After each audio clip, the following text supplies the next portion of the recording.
tanggal 18 Agustus kemarin itu kita sudah memasuki bulan Safar sebenarnya dalam kalender Hijriah Islam ya. Sama seperti bulan-bulan lainnya, terdapat juga keutamaan-keutamaan bulan Safar dalam Islam. Safar itu artinya bulan kedua dalam kalender Hijriah yang memiliki arti itu sepi, sunyi. Diartikan sebagai sepi karena dulu rumah masyarakat di Arab pada bulan Safar itu sangat senyap akibat dari kebiasaan mereka melakukan peperangan atau kebiasaan lainnya, yaitu berpergian jauh-jauh. Seperti yang telah kita ketahui bahwa bulan Safar juga memiliki keutamaan serta amalan yang dianjurkan untuk dilakukan oleh setiap muslim. Bulan Safar dikenal sebagai bulan yang penuh dengan bala atau kesialan. Banyak yang percaya bahwa pada bulan Safar akan terjadi banyak musibah dan cobaan dibandingkan bulan-bulan lainnya.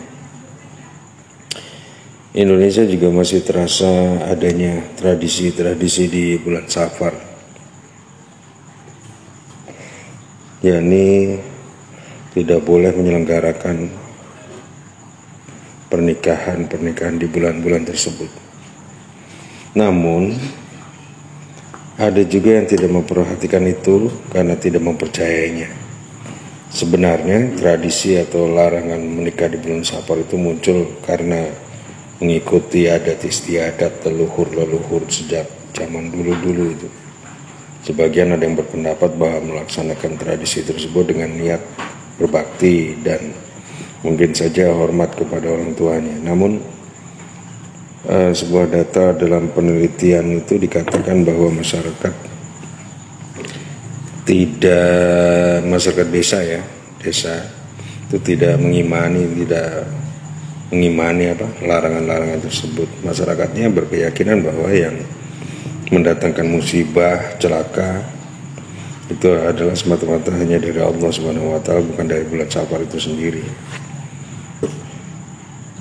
Dalam sebuah hadis dari Ibnu Razab Al-Hanbali itu diterangkan bahwa tidak ada wabah dan tidak ada keburukan binatang terbang dan tiada kesialan bulan Safar dan larinya atau jauhkan diri daripada penyakit kusta sebagaimana kamu melarikan diri dari seekor binatang buas atau singa. Para ulama terdahulu sependapat memang bahwa Allah Subhanahu wa taala banyak menurunkan musibah pada hari Rabu terakhir di bulan Safar. Ulama ahli ma'rifat juga menyebutkan bahwa di setiap tahun akan turun 320.000 bala yang semuanya itu diturunkan pada hari Rabu terakhir di bulan Safar. Jadi kebanyakan masyarakat di Indonesia di Rabu terakhir di bulan Safar itu mengadakan doa bersama, atau disebutnya dengan bulan apa? Rabu Wakasan ya. Situasi seperti itu membuat hari tersebut disebut dengan Yaumin Nahsin Mustamir itu, atau hari yang paling sulit di setiap tahun. Namun itu bukan alasan untuk menganggap bulan Safar adalah bulan sial. Justru sebaliknya, umat Islam harus menganggap bahwa pada bulan Safar Allah Subhanahu wa taala sedang memberikan ujian-ujian besar kepada umatnya, kepada hambanya. Selain itu, baik di dalam Al-Quran ataupun hadis diterangkan bahwa Allah melarang hambanya untuk mengkhususkan hari atau bulan tertentu sebagai sesuatu yang dianggap kesialan termasuk di bulan Safar. Maka ketika musibah itu dianggap sebagai ujian, sedang berusaha melewatinya dengan sebaik-baiknya mungkin agar mendapatkan nilai-nilai yang lebih baik.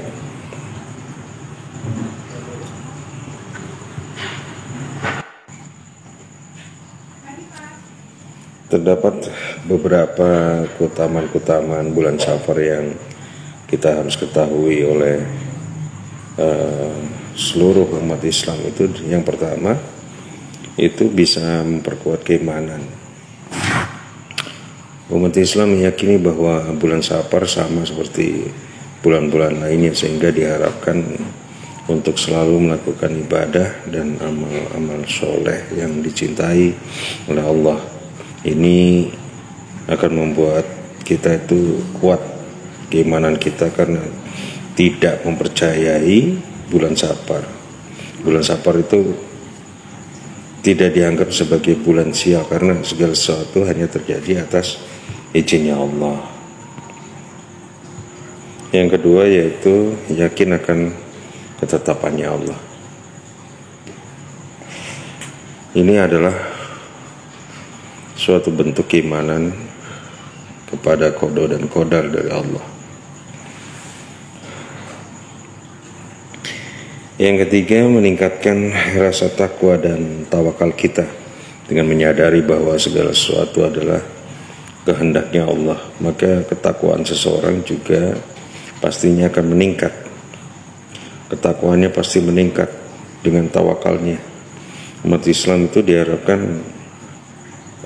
akan semakin rajin beribadah, seperti menambah kekhusyuan saat melakukan ibadah. Ada juga amalan-amalan untuk mengisi keistimewaan bulan Safar. Sebagai hamba Allah Subhanahu wa taala yang soleh, hendaknya kita ini terus istiqomah dalam mengerjakan berbagai amalan-amalan ibadah, baik yang wajib ataupun yang sunnah. Meski Rasulullah tidak pernah memerintahkan kepada para sahabat untuk mengkhususkan amalan-amalan tertentu untuk dijalankan saat di bulan Safar, tapi untuk memperoleh keutamaan bulan Safar ada baiknya juga untuk menambah ibadah-ibadah harian-harian kita, seperti memperbanyak zikir kepada Allah.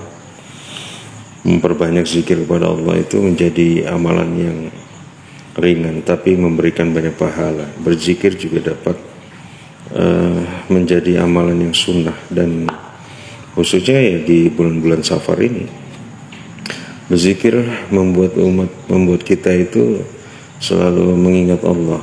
Salah satunya zikir adalah dapat memperberat timbangan-timbangan di akhirat nanti, kelak mendatangkan suatu pahala dan bahkan dicintai oleh Allah Subhanahu wa taala. Yang kedua yaitu sholat duha.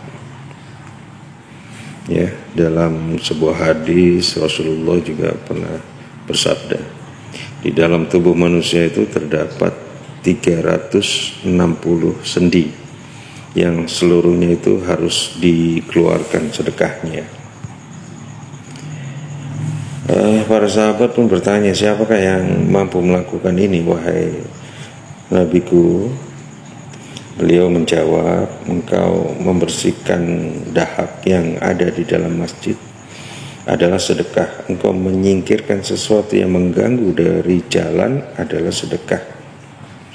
Maka jika engkau tidak menemukannya sedekah sebanyak itu, maka 2 rakaat duha sudah mencukupinya.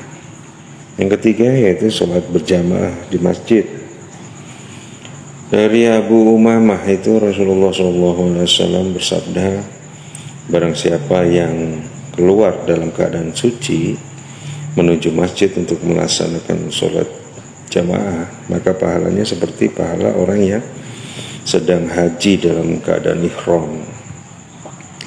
Salah satu keistimewaan melaksanakan sholat jamaah itu di masjid atau dimanapun adalah mendapatkan pahala 27 kali lipat dibandingkan sholat sendirian. Ini akan menjadi amalan-amalan yang baik untuk mendapatkan keutamaan-keutamaan di bulan Safar. Berikutnya yang keempat itu adalah kita mesti banyak memperbanyak membaca Al-Quran. Barang siapa yang membaca satu huruf dari Al-Quran, maka dia mendapatkan satu pahala kebaikan, dan setiap satu pahala itu dilipat menjadi 10 kali lipat. Kemudian kita juga harus banyak bersolawat, ya, solawat kepada Rasulullah. Allahumma sholli ala sayyidina Muhammad wa ala sayyidina Muhammad, atau sallallahu alaika ya sayyidina Muhammad. Selanjutnya yaitu membaca doa di antara azan, membaca doa pada saat azan dan qomat. Itu diantaranya itu kita usahakan untuk kita berdoa, karena ada waktu-waktu yang khusus dalam berdoa itu. Salah satunya adalah itu tadi, di antara azan dan qomat. Kemudian yang ke berapa, 7, kita harus memperbanyak membaca istighfar. Barang siapa yang rajin beristighfar, maka Allah akan memberikan jalan keluar setiap ada kesulitan. Allah berikan penyelesaian setiap mengalami masalah, dan Allah berikan rezeki yang tidak disangka-sangka. Nah, di bulan Safar ini kita mesti memperbanyak itu semua. Ada juga memperbanyak ibadah. Selain itu ya, memperbanyak ibadah dengan tujuan semata-mata untuk mendapatkan ridhonya Allah. Itu dapat dilakukan dengan beberapa hal, misalnya berpuasa, menolongin orang, sholat sunnah, ya. Ini dapat juga dilakukan tanpa memandang hari apapun atau bulan-bulan apapun. Terlebih jika bersedekah yang bermanfaat bagi masyarakat luas. Kemudian ada di bulan Safar itu ada doa ketika masuk di bulan Safar. Ketika masuk di bulan Safar, kita mesti berdoa, usahakan untuk berdoa mendapatkan keberkahan serta perlindungan dari Allah Subhanahu wa Ta'ala. Kita mesti berdoa kepada Allah. Semoga dengan doa-doanya Allah limpahkan keridhoannya, perlindungannya selalu untuk kita sebulan-bulan Safar atau di bulan-bulan lainnya.